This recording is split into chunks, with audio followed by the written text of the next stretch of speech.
Friends మీలో చాలా మందికి యానిమేస్ అంటే ఇష్టం ఉంటుంది. యానిమేస్ అంటే అవే బొమ్మలు. ఇంకా యానిమే అనగానే మెయిన్ గా అందరికి గుర్తొచ్చేది ఆ జపాన్ వాళ్ళే. మనందరికి తెలిసిన విషయమే, జపాన్ యానిమేషన్ చేయడంలో అందరికంటే ఫస్ట్ పొజిషన్ లో ఉంటుంది. ఇంకా మిగతా దేశాలన్నీ 10వ పొజిషన్ నుంచి స్టార్ట్ అవుతాయి. మధ్యలో ఇంకెవరు ఉండదు, ఎందుకంటే యానిమేలు చేయడంలో జపాన్ అంత తోపు. అయితే ఈ జపాన్ యానిమే అసోసియేషన్ వాళ్ళు వాళ్ళ దేశంలో మెయిన్ గా యానిమేస్ క్రియేట్ చేసే ఒక 400 మంది మీద ఒక స్టడీని కండక్ట్ చేసేది. అంటే ప్రపంచం అంతా ఎగదీసే యానిమేలు చేసే మన వాళ్ళ మెంటల్ కండిషన్ ఎట్టా ఉందని చెప్పి ఆ రీసెర్చ్ స్టార్ట్ చేసేది. ఇలా కండక్ట్ చేస్తే ఏం తెలిసిందంటే ఈ యానిమేస్ చేసే వాళ్ళలో దాదాపు 66% మంది కొంచెం బాగా మెంటలీ డిస్టర్బ్ గా ఉన్నారంట. ఆల్మోస్ట్ 17 to 20% జనాలు అయితే డిప్రెషన్, యాంగ్జైటీ, షార్ట్ టెంపర్ ఇలాంటి విషయాల్లో బాగా పీక్స్ లో ఉన్నారంట. అందుకేనేమో చాలా మంది తెక్కయ్యకి మాటికి మెయిన్ క్యారెక్టర్స్ లేపేస్తా ఉంటది. చూసుకోండి మరి ఎంత డిప్రెషన్ లో మునిగిపోయిన వాళ్ళు ఈ యానిమేషన్ చేస్తున్నది.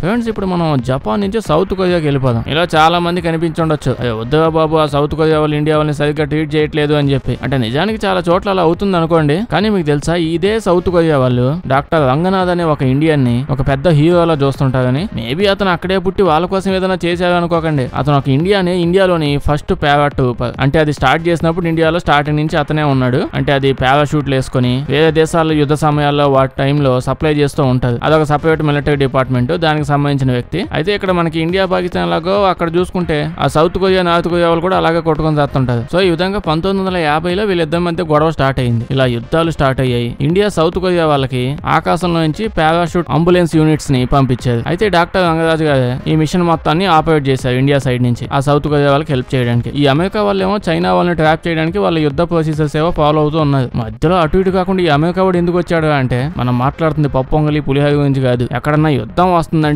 అమెరికా వాడు తెలిసైనా తెలియకేముంది లేదు, వాడు తెలిసే ఏలు పెట్టి గెలుగుతూనే ఉంటాడు. ఏదో రకంగా వాడు యుద్ధంలో ఇన్వాల్వ్ అవ్వకపోతే వాడికి చేతులు వణిగిపోతాయి. ఈ అమెరికా వాడు సౌత్ కొరియా నార్త్ కొరియాలో కూడా గెలుగుతున్నాడుగా. ఇటు సైడ్ ఏమో సౌత్ కొరియా సైడ్ ఉన్నాడు. ఇప్పుడు ఇలా సౌత్ కొరియాలో ఉండి ఇక్కడికి వస్తున్న చైనా వాళ్ళు నార్త్ కొరియా వాళ్ళు వీళ్ళందరినీ ట్రాప్ చేసి పట్టుకుందామని చెప్పి ప్లాన్లు వేసుకున్నాడు. వాడు చాలా అద్భుతమైన ప్లాన్ అయితే వేసాడు అమెరికా వాడు. ప్లాన్ ఎగ్జిక్యూట్ చేసి మంచి ప్రిపరేషన్ చేశాడు. కట్ చేస్తే ఒక్క ప్లాన్ కూడా వర్కౌట్ అవ్వలేదు. అమెరికా వాళ్ళంతా కాళ్ళు చేతులు ఎగొట్టుకొని ఆ చలిలో ఆ వింటర్ లో ఏం చేయాలో అర్థం కాక డేక్కుంటూ వచ్చేస్తున్నారు. అయితే మన ఇండియా వాళ్ళు రంగనాథన్ టీం వెళ్ళానని చెప్పాను కదా, ఇదంతా పాటు 12 మందిని టీం ని తీసుకుని వెళ్ళి పారాషూట్ తో వాళ్ళకి కావాల్సిన మెడికల్ కిట్ అక్కడ వేసేసి సౌత్ కొరియా వాళ్ళకి మళ్ళీ తిరిగి వచ్చేయాలి. కానీ ఇక్కడ వీళ్ళ సిచ్యువేషన్ ఈ రకంగా ఉందని చూసి ఆయన వెంటనే తిరిగి రాలేదు. ఆ సౌత్ కొరియాలో ముందు ల్యాండ్ అయ్యి ఆ యుద్ధ భూమిలో కాళ్ళు చేతులు ఎగొట్టుకుని ఉన్నారుగా అమెరికా సౌత్ కొరియా సైనికులు. దాదాపు మన ఇండియా వాళ్ళు ఎంత మందికి కట్లు కట్టి హెల్ప్ చేస్తుంటారో చెప్పండి. వాళ్ళు 2 లక్షల మంది సైనికులకి అప్పుడే హెల్ప్ చేసేది. అంత దారుణమైన సిచ్యువేషన్ లో కూడా రంగనాథ్ ఇంకా అతని టీం అక్కడ దిగి ఆ 2 లక్షల మందికి హెల్ప్ చేయడమే కాకుండా ఆ చుట్టుపక్కల కొన్ని హాస్పిటల్లో ఉన్న వాళ్ళకి కొన్ని ప్లేసుల్లో బేసిక్ గా జనాలకి ఎలా ట్రీట్ చేయాలి అలాంటి సిచ్యువేషన్ లో అన్ని విషయాలు చెప్పి హెల్త్ కిట్లన్నీ ఇచ్చి అప్పుడు వెనక్కి వచ్చేది. మొన్న 2020లో ఈ సౌత్ కొరియా వాళ్ళు రంగనాథ్ గారికి Korean war hero of the month award కూడా ఇచ్చేది. దీని గురించి మీరు ఏమంటారో కామెంట్స్ చెప్పండి. ఫ్రెండ్స్ మనందరికీ లైఫ్ లో లగ్జరీగా ఉండాలని ఉంటది. దీనికోసం ఎక్కువగా మనీని సేవ్ చేసుకుంటూ ఉంటది. కానీ మీరు ఒకసారి బాగా డబ్బులు సంపాదించి లగ్జరీగా ఉండే వాళ్ళని చూడండి, వాళ్ళు సేవింగ్స్ కంటే ఇన్వెస్టింగ్ ఎక్కువ చేస్తారు. అలా సేవ్ చేయడంలో తప్పు లేదు, కానీ ఇన్వెస్టింగ్ కూడా చాలా ముఖ్యం. స్టాక్స్ లో ఇన్వెస్టింగ్ అంటే ఎక్కువ మంది ఎందుకు భయపడతారు? మన ఫ్రెండో లేకపోతే యూట్యూబ్ లోనే ఎవడో ఏదో టిప్ ఇస్తాడు, కళ్ళు మూసుకొని అందులో ఇన్వెస్టింగ్ చేసేస్తూ ఉంటారు. దాదాపు ప్రతి ఒక్కడు లాసెస్ వాటి వల్లే చూస్తారు. అంటే పెద్ద తప్పు లేదనుకోండి, మన దగ్గర టైం లేదు, ఇంకా వేరే పనులు కూడా ఉంటాయి. సో ఇలాంటప్పుడు మనకి స్టాక్స్ లో బెస్ట్ డెసిషన్ తీసుకోవడానికి, ఎప్పుడు బై చేయాలో ఎప్పుడు సెల్ చేయాలో చెప్పడానికి మంచి ప్రొఫెషనల్స్ హెల్ప్ చేస్తే ఎలా ఉంటది? ఈ సర్వీస్ ని తేజీ మండి వాళ్ళు మనకు ప్రొవైడ్ చేస్తున్నారు. ఈ తేజీ మండి అనేది సెబీ రిజిస్టర్డ్ రీసెర్చ్ అనలిస్ట్, అది కూడా most trusted full service broker అయిన మోతీలాల్ ఓస్వాల్ ఫైనాన్షియల్ సర్వీస్ తరపు నుంచి. దీనిలో 30 years నుంచి ఇన్వెస్టింగ్ లో ఎక్స్పీరియన్స్ ఉన్న మిస్టర్ రామ్ది అగర్వాల్, ఇతను మోతీలాల్ ఓస్వాల్ యొక్క చైర్మన్, ఇతను తేజీ మండి యొక్క బోర్డ్ ఆఫ్ డైరెక్టర్స్ లో ఒకరు. ఈ తేజీ మండి యొక్క ఫౌండర్ మిస్టర్ వైభవ్ అగర్వాల్, ఇతనికి మార్కెట్ లో 10 ఏళ్లకు పైగా ఎక్స్పీరియన్స్ ఉంది. ఈ తేజీ మండి మనకి equity markets for long term portfolio investments లో డైరెక్ట్ గా పార్టిసిపేట్ చేయడంలో హెల్ప్ చేస్తుంది. అదే ఒకవేళ మీరు కొత్తగా వచ్చుంటే లేకపోతే రీటైల్ ఇన్వెస్టర్స్ అయి ఉంటే మన కోసం బెస్ట్ న్యూస్ ఏంటంటే, ఈ తేజీ మండి యొక్క పోర్ట్ఫోలియో ప్రొఫెషనల్ ఇన్వెస్ట్మెంట్ టీం వాళ్ళు మన కోసం మన ఇన్వెస్ట్మెంట్స్ ని మేనేజ్ చేస్తూ ఉంటుంది. ఈ ప్రొఫెషనల్ టీమ్ మన కోసం ఎవ్రీ వీక్ రివ్యూ చేస్తుంటారు. రీబ్యాలెన్స్ చేయడానికి, అంటే ఏ స్టాక్ ఎంత కొనాలి, స్టాక్ ని సెల్ చేయాలా బై చేయాలా, ఎంతకి చేయాలి, ఇలాంటి అప్డేట్స్ ఇస్తూ ఉంటారు. తేజీ మండి వాళ్ళు డైరెక్ట్ గా మనకి 2 రెడీ టు ఇన్వెస్టింగ్ పోర్ట్ఫోలియోలు ఆఫర్ చేస్తున్నారు. తేజీ మండి మల్టీప్లయర్ ఇంకా తేజీ మండి ఫ్లాగ్షిప్. ఈ పోర్ట్ఫోలియోస్ లో 15 to 20 క్వాలిటీ ఇంకా వెల్ డైవర్సిఫైడ్ స్టాక్స్ ఉంటాయి, selected by professional investment team. అయితే కేవలం పోర్ట్ఫోలియో ఆఫర్ చేయడమే కాదు, మన రిస్క్ కెపాసిటీని బేస్ చేసుకుని లాంగ్ టర్మ్ పోర్ట్ఫోలియోస్ ను కూడా ప్రొవైడ్ చేస్తారు. ఇందులో మనం లంసమ్ యా మంత్లీ బేసిస్ లో చిన్న అమౌంట్ లో కూడా ఇన్వెస్ట్ చేసుకోవచ్చు. వీళ్ళ కొన్ని స్టాక్స్ మీరు చెక్ చేశారంటే ఆల్రెడీ మంచి రిజల్ట్స్ వస్తున్నాయి. ఈ తేజీ మండీలో అన్నిటికంటే బెస్ట్ విషయం చూసుకుంటే దీని సబ్స్క్రిప్షన్ కేవలం 99 రూపాయలు పర్ మంత్ తో స్టార్ట్ అవుతుంది. ఒకవేళ మనం 12 months ప్లాన్ తీసుకున్నామంటే. దీనికంటే బెస్ట్ ప్లాన్స్ కూడా ఇంకా వీళ్ళ దగ్గర ఉన్నాయనుకోండి. అవన్నీ చూడాలంటే మీరు తేజీ మండి యాప్ ని చెక్ చేయాలి. దీనికంటే లేట్ చేయడానికి ఇంకేముంది, డిస్క్రిప్షన్ లో ఆల్రెడీ లింక్ పెట్టి ఉంచాను, దాని మీద క్లిక్ చేసి తేజీ మండి యాప్ ని డౌన్లోడ్ చేయండి. ఇలా మీ ఇన్వెస్టింగ్ ని స్ట్రెస్ఫుల్ కాకుండా సింప్లిఫైడ్ చేసుకోండి. కామెంట్స్ లో ఇంకా డిస్క్రిప్షన్ లో రెండిట్లో లింక్ పెట్టి ఉంచాను, ఒకసారి చెక్ చేసి చూడండి.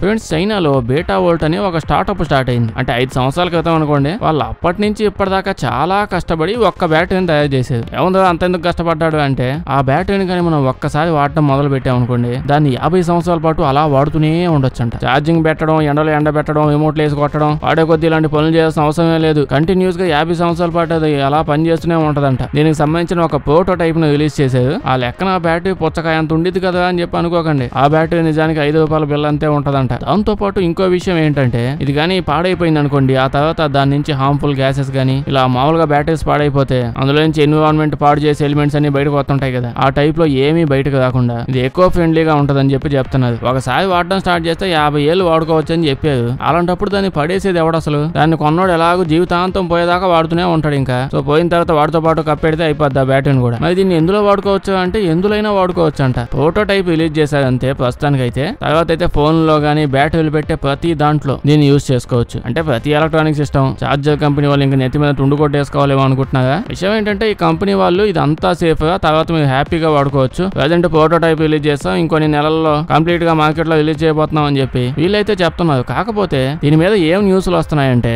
50 సంవత్సరాల తర్వాత వాడి పడేస్తే అప్పుడు ఎక్కువ ఫ్రెండ్లీ మంచిదే ఏం కాదు అంటున్నారు. కాకపోతే ఈ మధ్యలో 50 సంవత్సరాల పాటు దీన్ని వాడుతూ ఉన్నప్పుడు ఇది వాడే టైంలో దీని వల్ల బాడీకి చాలా ఎఫెక్ట్స్ వస్తాయని చెప్పి చెప్తున్నారు. అంటే దీన్ని తయారు చేయడానికి వీళ్ళు లోపల రేడియో యాక్టివ్ ఎలిమెంట్స్ ఏవో బాగా వాడేవంట. నిజమా కాదని మనం చూసుకుంటే చూసుకోవాల్సిన అవసరం ఏముంది? ఎక్కలో బొక్కలు పెట్టి చేస్తే 50 సంవత్సరాలు ఎందుకు వస్తాయి? మినిమం అందులో రేడియో యాక్టివ్ ఎలిమెంట్స్ ఏం లేకపోతే 50 సంవత్సరాల పాటు ఏది పని చేయలేదు. ఖచ్చితంగా అయ్యే వాడుంటారు. అయితే చెప్పాలంటే దాని వల్ల నష్టం ఉందో లేదో రిలీజ్ అయ్యాక వాడే తెలుసుకోవాలి. ఇంకా అదే చూద్దాం. ఇంకా బతికుండగానే మనం ఎన్ని వింతలు ఇలాంటివి చూడాల్సి వస్తుందో. ఫ్రెండ్స్, మనందరికీ క్రికెట్ అంటే ఇష్టమే. ఇప్పుడు మామూలుగా అనుకోండి, ఒక టీం మీద మనం క్రికెట్ ఆడాలి. సో ఆ టీం వాళ్ళు వాళ్ళ టీం వేసుకొని వచ్చి ఉన్నారు. మీరు కూడా ఒక టీంని తెచ్చుకున్నారు వాళ్ళ మీద ఆడడానికి. అయితే మీరు ఆ టీంలో మీ ఫ్రెండ్ని మాత్రం తీసుకోవాలి. దాంతో వాడికి ఒళ్ళు మండిపోయింది. వాడు ఏం చేశాడు, వాడికి సొంతగా ఇంకో కొత్త టీంని వేసుకొని వచ్చేసాడు. పాపం ఎదురు టీం వాడేమో క్రికెట్ ఆడడానికి వచ్చి నుంచో ఉన్నాడు. మీరేమో మీ ఇద్దరు ఫ్రెండ్స్ గొడవ పడి 2 టీంలు వేసుకొచ్చేది. మీలో కొంతమంది అనుకోవచ్చు, క్రికెట్ ఆడడానికి రాగా అంటే నలుగురు కూడా వచ్చి సావట్లేదు, ఇప్పుడు నువ్వేందో టీములు అంటున్నావని. అయితే నేను ఇప్పుడు చెప్పే ఇన్సిడెంట్ నిజంగానే జరిగింది. పిల్లల మధ్యలో కాదు, బీహార్ లో రంజీ ట్రోఫీ లెవెల్లో జరిగింది. అంటే 23 ఏళ్ల తర్వాత బీహార్ లో మెయిన్ రంజీ ట్రోఫీని కండక్ట్ చేసేది. అంతకుముందు మెయిన్ మ్యాచెస్ ఇవి ఇక్కడ అయ్యేవి కాదంట. 23 ఏళ్ల తర్వాత మొన్నే కండక్ట్ చేయడానికి అన్ని రెడీ చేసి పెట్టుకున్నారు. సో ప్రజెంట్ ఈ మ్యాచ్ ఇప్పుడు పాట్నాలో జరుగుతుంది. ముంబై వర్సెస్ బీహార్ కి రంజీ ట్రోఫీ గేమ్ జరగాలి. ఇంకా చూసుకోండి, ఆ మ్యాచ్ చూడడానికి జనాలు బీభత్సంగా వచ్చేసారు. ఎన్నో ఏళ్ల తర్వాత కదా, ఎక్కడ లేని వాళ్ళంతా మ్యాచ్ లోనే ఉన్నారు. మ్యాచ్ ఇంకా సేపులో స్టార్ట్ అవుతుంది. ముంబై టీం యొక్క కెప్టెన్ అజింక్య రహానే వాళ్ళ టీం తీసుకుని గ్రౌండ్ లోకి వచ్చాడు. టీం తీసుకుని వచ్చాక అవుట్ సైడ్ టీం వాళ్ళని ముందు కలవడానికి వెళ్తేనేమో ఆడ నిజంగానే 2 టీంలు ఉన్నాయి. ఒకడు వచ్చి నేను కెప్టెన్ అంటాడు, ఇంకో టీం వచ్చి కాదు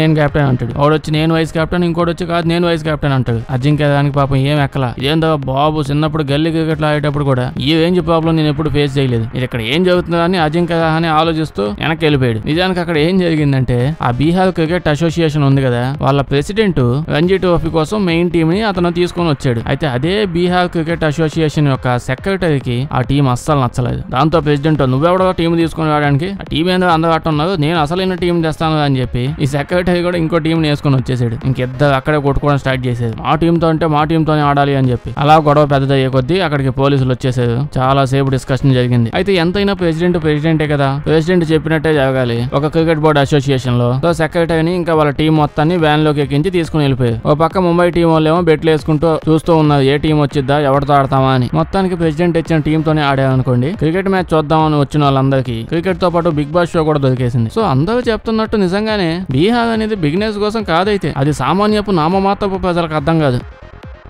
ఫ్రెండ్స్, మీకు రేవంత్ హిమ్మత్ సింకా తెలుసా? ఇతను ఈ మధ్య కొంతమంది అయితే చూసుంటారు, ఇన్స్టాగ్రామ్ లో సోషల్ మీడియాలో తెగ ఫేమస్ అయిపోతున్నాడు. ఇప్పుడు సోషల్ మీడియాలో నార్మల్ గా ఉన్న న్యూస్ ఛానల్ లో మొత్తం తెగ కనిపిస్తున్నాడు. మేబీ చాలా మంది తెలియని వాళ్ళు ఉంటారు, ఏం చేశాడు ఆ రకంగా అని. మనోడు బయట అమ్మే ఫుడ్ ప్యాకెట్లు అంటే ప్యాకెట్స్ ఫుడ్లు అమ్ముతుంటారు కదా, ఆ ప్యాకెట్ లో అసలు ఏమేమి ఉంటాయో ఒక్కొక్కటి వెనకాల చదివి ఇంగ్రీడియంట్స్ అన్ని చదివినిపించి తింటే సచ్చుకుంటారా అని చెప్పి జనాలకు అవేర్ చేస్తూ ఉంటాడు. ఈ విధంగా చేయడం స్టార్ట్ చేశాడు. సో నెమ్మదిగా కొంచెం వ్యూస్ వస్తూ ఉండేవి, రకరకాల ప్రొడక్ట్స్ ప్యాకెట్స్ తీసి చెప్తూ ఉండేవాడు. అయితే ఒకసారి ఒక వీడియోలో బోర్న్విటా బాటిల్ తీసుకొని దాని వెనకాల తెప్పి దాని మీద ఇంగ్రీడియంట్స్ ఏమేమి ఉన్నాయో చదవడం స్టార్ట్ చేశాడు. అతను చదవడం స్టార్ట్ చేశాడు. అందులో ఉన్న ఏమో చూస్తే ఆల్మోస్ట్ ఎక్కువగా దాని ఇంగ్రీడియంట్స్ లో షుగరే ఉందంట. అతను ఏమి సొంతగా ఏది కల్పించుకొని చెప్పలేదు. ఎవరి బాటిల్ మీద వాళ్ళే ఇంగ్రీడియంట్స్ రాసుకుంటారు కదా ఏముంటాయి అనేది. అందులో చూస్తేనే మొత్తం షుగరే చాలా ఎక్కువగా ఉంది. ఈ విషయం చెప్పి ఒక వీడియో తీసి సోషల్ మీడియాలో రిలీజ్ చేశాడు. మనోడు వీడియో పెట్టాడు. నార్మల్ కొన్ని రోజులు బానే వెళ్ళింది, మంచి వ్యూస్ వచ్చాయి. యాజ్ యూజువల్ గా అంతా బానే ఉంది. కొన్ని రోజులకి ఒకరిద్దరు యాక్టర్స్ క్రికెటర్స్ దానికి రెస్పాండ్ అయ్యారు. కరెక్ట్ గా చెప్పే అబ్బాయి నువ్వు చెప్పినట్టే ఉంటది అందులో అని చెప్పి ముందు 4-5 వచ్చారు. ఆ తర్వాత చూసుకోండి ఇంకా ఎక్కడ లేని వాళ్ళందరూ ఆ వీడియోకి ఫుల్ గా రెస్పాండ్ ఇచ్చేసారు. నార్మల్ గా సోషల్ సెలబ్రిటీలు కూడా ఏదో వీడియో చూసి నార్మల్ గా జనాలు చూస్తే కంపెనీ వాళ్ళు కూడా పెద్దగా పట్టించుకోరు. కానీ ఆ వీడియోకి ఈ రేంజ్ లో పబ్లిసిటీ వచ్చేసి పాపం ఆ కంపెనీ నేమ్ మొత్తం సంకనాగిపోయేలా చేసాడు కదా, దాంతో వాళ్ళకి బాగా మండిపోయింది. అయితే ఆ బోర్న్విటా అనేది క్యాడ్బరీ కంపెనీ వాళ్ళది. దాంతో ఆ క్యాడ్బరీ కంపెనీ వాళ్ళు వెంటనే తనకి నోటీస్ పంపించారు, మర్యాదగా వీడియోని తీసేయి, మాలాంటి వాళ్ళతో పెట్టుకుంటే ఎట్టుంటా చూపిస్తా అని చెప్పి అది ఇదని. అయితే మనోడు వెంటనే వీడియో అయితే తీసేసాడు. ఇప్పుడే మనకి అంత పెద్దగా వాళ్ళు ఎందుకు, ఇప్పుడే వచ్చాం కదా, మనకి ఎక్కువ సపోర్ట్ కూడా లేదు కదా అని. అయితే పాపం ఆ ఒక్క తప్పు వాళ్ళు చేయకుండా ఉండాల్సింది, వదిలేసి ఉండాల్సింది. కానీ వీళ్ళేమో ఆ వీడియో యూట్యూబ్ నుంచి తీసేలా చేశారు. దాని వల్ల సోషల్ మీడియాతో పాటు న్యూస్ ఛానల్స్ లో కూడా ఇదే గోల మొదలైంది. మనోడు నిజం చెప్పినా వాళ్ళు కావాలని వీడియోని తీయించేశారు. అది ఇది అని చెప్పి పెద్ద పెద్ద న్యూస్ ఛానల్స్ లో న్యూస్ వేసి మరి ఓతలు కొట్టారు ఆ టైంలో మొత్తం. దాంతో పిల్లడికి చాలా గట్టి సపోర్ట్ వచ్చింది. అయినా మనోడు అప్పటికి వీడియో పెట్టలేదు, తీసేసే ఉంది. అయితే ఆ కంపెనీ వాళ్ళు అప్పటికీ ఆగలేదు. ఇప్పుడు డైరెక్ట్ గా అబ్బాయికి లీగల్ నోటీస్ పంపించేసారు. నువ్వు అంతకుముందు వీడియోలు తీయడేసావు కదా, దాని వల్ల ఇదంతా అయింది, నాకు క్షమాపణ చెప్పాలి అది ఇదని చెప్పి. అయితే ఇప్పుడు ఎంత గోల్ జరిగేటప్పటికి మనోడు అప్పుడు మాత్రం అస్సలు తగ్గలే. ఇంకా అంత సపోర్ట్ వచ్చా కూడా తగ్గితే బాగోదు, దాని గురించి అస్సలు పట్టించుకోకుండా వదిలేసాడు. కానీ కొన్ని రోజులకి గవర్నమెంటే ఈ క్యాడ్బరీ కంపెనీకి లీగల్ నోటీసులు పంపించింది. తమ్ముడు మీరు ఫాల్స్ ప్యాకేజింగ్ కూడా చేశారు, దాంతో పాటు మీరు షుగర్ కూడా ఎక్కువగానే వాడుతున్నారు, అబ్బాయి కరెక్ట్ గానే చెప్పాడని చెప్పి. దాంతో ఇంకా కంపెనీ వాళ్ళు వాళ్ళ కొత్తగా వచ్చే ప్రొడక్ట్స్ వాటన్నిటి మీద ఉన్న షుగర్ లోంచి 15% అనేది తగ్గించేశారు. ఇంకా అప్పటి నుంచి ఆ అబ్బాయి ఇన్స్టాల్లో సోషల్ మీడియాలో ఎలాంటి రీల్స్ పెడుతున్నాడో చూడండి, ఇంకా తగ్గేదే లేదు. ఒక్కొక్క కంపెనీని వాయి కొడుతున్నాడు, వెనక తిప్పి ఏమేమి ఉన్నాయో చదివి వినిపించి. మరి ఏం చెప్పాలంటే ఇది ఒక మంచి మూవ్మెంటే. మీరు కూడా బయట ప్యాకెట్ ఫుడ్లు ఎక్కువగా తింటున్నారంటే వెనక తిప్పి ఎంత రేంజ్ లో ఉంటున్నాయో చూడండి. అవి సరిగ్గా చూసుకోండి, మనం తినే ప్రతి ప్యాకెట్ లో పామ్ ఆయిలే ఉంటుంది సగం. అంటే మనం చూసుకుంటే అప్పట్లో మన తాత ముత్తాతలు 100 ఏళ్ళు 150 ఏళ్ళు బతికేవాళ్ళు. ఇప్పుడు మనం సీపర్ పొలలాగా 40-50 ఏళ్ళకే పుట్టుకుమని పోతున్నాం కదా, సగం ఏదో నా ప్యాకెట్ ఫుడ్ తినడం వల్లే. మరి ఫ్రెండ్స్, మనం ఈ డ్రాగన్ సినిమాలు, డ్రాగన్ వెబ్ సిరీస్లు ఇలాంటివి చాలా చూస్తూ ఉంటాం. గేమ్ ఆఫ్ థ్రోన్స్ చూసిన వాళ్ళకైతే ఒక్కటే గుర్తొస్తుంటాయి, ఆ డ్రాగన్స్ గురించి చెప్తాను. ఇలాంటిది నిజంగా ఉండుంటే అసలు ఎట్టుండేదా అని చెప్పి మీకు ఎప్పుడైనా డౌట్ వచ్చి ఉండొచ్చు. కాకపోతే డౌట్ తెప్పించుకోండి, ఎందుకంటే ఇప్పుడు నేను దాని గురించే చెప్పబోతున్నా. 1970లో యూనివర్సిటీ ఆఫ్ టెక్సాస్ లో అందులో జియాలజిస్టులు ఉంటారు కదా, నేల కింద అన్ని తవ్వి ఎక్కడెక్కడ ఏమున్నాయో ఫాసిల్స్ ఇవన్నీ ఎదుగుతూ ఉంటారు. వీళ్ళు డైనోసార్స్ యొక్క ఎముకలు ఒక ప్లేస్ లో దొరికితే అక్కడికి వెళ్ళి తవ్వుతూ తీస్తూ ఉన్నారు. అయితే ఒక ప్లేస్ లో బాగా తవ్వుతూ ఉంటే వాళ్ళకి ఒకేసారి 100 కంటే ఎక్కువ డైనోసార్స్ యొక్క ఫాసిల్స్ ఎముకలు దొరికాయి. అలా అందరూ ఎతుకుతూ ఉన్నారు. అయితే వాళ్ళ గ్రూప్ లో డక్లెస్ అనే ఒక వ్యక్తి ఉన్నాడు. అతను అందరితో పాటు తవ్వుకుంటూ ఎతుకుతూ ఉన్నాడు. అప్పుడే అతనికి ఒక పెద్ద ఎముక దొరికింది. అయితే చూస్తే అప్పటిదాకా డైనోసార్ కి సంబంధించిన ఎముకల్లో అలాంటి ఎముక ప్రపంచం మొత్తం మీద ఎవరికి దొరకలేదు. అసలు అది ఏంటో ఎవరికి అర్థం కావట్లేదు. ఇదేదో కొత్త దొరికిందిగా జాక్ పాట్ అని చెప్పి తవ్వే వాళ్ళందరూ నాపేసి కేవలం దీని చుట్టుపక్కలే ఎక్కువ గెలకుండా నెమ్మదిగా ఎముక చుట్టుపక్కల ఉన్న వాటిని తీయాలని చెప్పి డిసైడ్ చెప్పి తీయడం స్టార్ట్ చేశారు. అలా తీస్తూ ఉంటే వాళ్ళకి చాలా ఎముకలు దొరికాయి. వాటన్నిటిని ఒక వేలో అరేంజ్ చేయడానికి ట్రై చేశారు ఎలా ఉంటదని. వాళ్ళకి అన్ని ఎముకలు ముక్కలు దొరికినా ఒక్కడు కూడా దేంతోనూ మ్యాచ్ అవ్వట్లా పాత వాటితో. అప్పటిదాకా ఏ సైంటిస్ట్ భూమి మీద నిజంగానే అలాంటిది కనిపెట్టలేదు. వెంటనే అతను ఇలా కాదు నేను జాక్ పాట్ కొట్టాను, కక్కుతుపడి ఏడే ఇంకా ఎత్తుక్కుంటా చూసుకుంటా ఉంటే అవదు అని ఆలోచించి వెంటనే ఆ మొక్కలన్నింటినీ ఎత్తపోయి అతను యూనివర్సిటీకి తీసుకుని పోయాడు. తర్వాత వాటిని ఒక వేలో అరేంజ్ చేసి స్కాన్ చేసి వాళ్ళ సిస్టమ్ తో ఆర్గనైజ్ చేసి అసలు అది ఒరిజినల్ గా ఎలా ఉండిద్దో ప్రిపేర్ చేయడానికి ట్రై చేశారు. వాళ్ళు సాఫ్ట్వేర్ టెక్నాలజీతో అరేంజ్ చేసి చూస్తే అప్పుడు తెలిసింది అది ఇప్పటిదాకా భూమి మీద కనిపెట్టిన అతి పెద్ద ఎగిరే జీవది. ప్రపంచంలో ఎగిరే జీవుల్లో అంతకంటే పెద్ద జీవి ఇప్పుడు దాకా పుట్టలేదంట. అంటే అది మళ్ళీ ఆడడం ఎముకలు దొరికితే చెప్పలేం గానీ ఇప్పటిదాకా అయితే అదే. అది ఎంత పెద్దది ఉంటదంటే ఒక ఫైటర్ జెట్ అంత ఉంటదంట. నిజంగా చెప్పాలంటే దాని వెనకాల ఫైటర్ జెట్ మొత్తం దాచిపెట్టేయగలదంట. కేవలం దాని మూతి వరకే మనం చూసామంటే ఒక మనిషి కంటే పెద్దది దాని మూతే ఉంటదంట. కడుపు బాడీ కాదు, ఓన్లీ మూతే. ఇంతకంటే పెద్ద జీవులు చాలా ఉన్నాయి కదంటే ఉన్నాయి, తిమింగిలాలు అలాంటివి. కానీ గాల్లో ఎగిరే వాటిలో అంతకంటే పెద్ద జీవి లేదు. అది ఇప్పుడు కానీ ఉండుంటే మనుషుల పరిస్థితి ఎలా ఉండిద్దో ఆలోచించండి. అయితే ఇప్పుడు ఏంటో ఈ ఫోటో వెనకాల ఉన్న అసలు ఈ మిస్టరీ ఏంటో అంటే 1920-30 ఆ టైంలో అమెరికా వాళ్ళు మందు సప్లైని అదే డ్రింకింగ్ సామాగ్రి మొత్తాన్ని బ్యాన్ చేసేసి ఆపేశారు. మామూలుగా మనం చూసుకుంటే ఇండియాలో కూడా ఇంకా చాలా దేశాల్లో కూడా ఇలాంటివి అవుతుంటాయి, ఈ మందు సప్లై ఆపేయడం, బ్యాన్ చేయడం ఇలాంటివి. కానీ అమెరికా ఇంకా అటు సైడ్ ప్రాంతం మొత్తం బాగా చలి ప్రాంతం కదా, వాళ్ళు నిజంగానే తాగేది చలిని తట్టుకోవడానికి, ఆ చలి నుంచి బాడీని సేఫ్ గా ఉంచుకోవడానికి. ఎందుకంటే దాని వల్ల వేడిగా ఉంటది బాడీ. ఇప్పట్లో చలి నుంచి తట్టుకోవడానికి చాలా వచ్చాయి, కానీ అప్పట్లో వాళ్ళకి అదే ఉండేది. మనకంటే బాగా ఎక్కువ అయిపోయి ఏ సిచ్యువేషన్ లేకుండా క్రియేట్ చేసుకున్న మరి సిచ్యువేషన్ తాగుతుంటాం కదా, అయ్యో మనకు అది జరిగింది వాడికి ఇది జరిగింది అని. వాళ్ళకి నిజంగా అవసరం లేదు, జెన్యూన్ గానే వాళ్ళకి ఆ టైంలో తాగపోతే చాలా కష్టం. అలాంటప్పుడు అమెరికాకి ఏం నొప్పి వచ్చింది, అది ఎందుకు బ్యాన్ చేసేసింది? ఇప్పట్లో చూసుకుంటే పెద్ద ప్రాబ్లం ఏం లేదు, వాళ్ళు సావడానికి మందే అవసరం, ఇంకా ఎక్కువ ఎత్తుక్కొని వచ్చేది ఇప్పటికే. కానీ ఆ టైంలో హెల్త్ ప్రాబ్లమ్స్ చాలా ఎక్కువగా ఉండేవి. జనాలు రోడ్ల మీద ఇళ్లలో కంటే హాస్పిటల్లోనే పేషెంట్స్ ఎక్కువ అయిపోతున్నారు. మందు తాగడం వల్ల కాదు, జస్ట్ బేసిక్ ఆరోగ్యానికి సంబంధించిన కూడా ఫాలో అవ్వకుండా ఉండడం వల్ల. దీనివల్ల అమెరికా మందును తయారు చేయడం, సప్లై చేయడం, తాగడం అన్నిటిని బ్యాన్ చేసి పడేసింది. ఇంకా అప్పుడు పుట్టుకొచ్చాయి చూడండి అమెరికా జనాలు, దానికోసం ఎక్కడ లేని సొల్యూషన్స్ అన్ని ఎత్తుకొని వచ్చేది. ఇక చిన్న చిన్నగా అయితే నార్మల్ గా ఎవడన్నా చేసుకుంటాడు అందులో ఇందులో దాచిపెట్టుకుని, కానీ పెద్దగా ఉండే కొద్దీ స్టార్ట్ చేసేది. కొన్ని ప్లేసుల్లో అయితే పెద్ద పార్టీలు పెట్టేసుకొని ఆ లోపలే జనాల వరకు తాగి వచ్చేసేవాళ్ళు. గవర్నమెంట్ కి పోలీసులు తప్ప ఊళ్ళో జనాలు అందరికీ వాటి గురించి తెలుసుండేవి. అలాంటివి చాలా ఉండేవి అమెరికా మొత్తం మీద. అంత డెడికేషన్ తో కోఆర్డినేట్ అయి ఉండేవాళ్ళు. దానికి సంబంధించిందే ఇది కూడా ఒక ఫోటో. ఇలాంటి ఒక పార్టీగా తీసుకుని వెళ్తున్నప్పుడు ఇది దొరికింది. చెక్క మొక్కల్లా కవర్ చేసి లోపల వేసేసేయాలండి. అంటే దీన్ని ఎప్పుడు ఇండియాలోనే బ్యాన్ చేస్తారేమో అనుకున్నా, అమెరికాలో కూడా బ్యాన్ చేస్తామని ఇప్పుడే తెలిసింది నాకు. ఏదో ఉంటారో కామెంట్స్ చెప్పండి. వీడియో నచ్చుంటే లైక్ చేయడం మర్చిపోకండి. సబ్స్క్రైబ్ చేసి పక్కన ఉన్న గంట కొట్టేయండి. డిస్క్రిప్షన్ లో ఆల్రెడీ లింక్ పెట్టి ఉంచాను, దాని మీద క్లిక్ చేసి తేజీ మండి యాప్ ని డౌన్లోడ్ చేయండి. ఇలా మీ ఇన్వెస్టింగ్ ని స్ట్రెస్ఫుల్ కాకుండా సింప్లిఫైడ్ చేసుకోండి. కామెంట్స్ లో ఇంకా డిస్క్రిప్షన్ లో రెండిట్లో లింక్ పెట్టి ఉంచాను, ఒకసారి చెక్ చేసి చూడండి.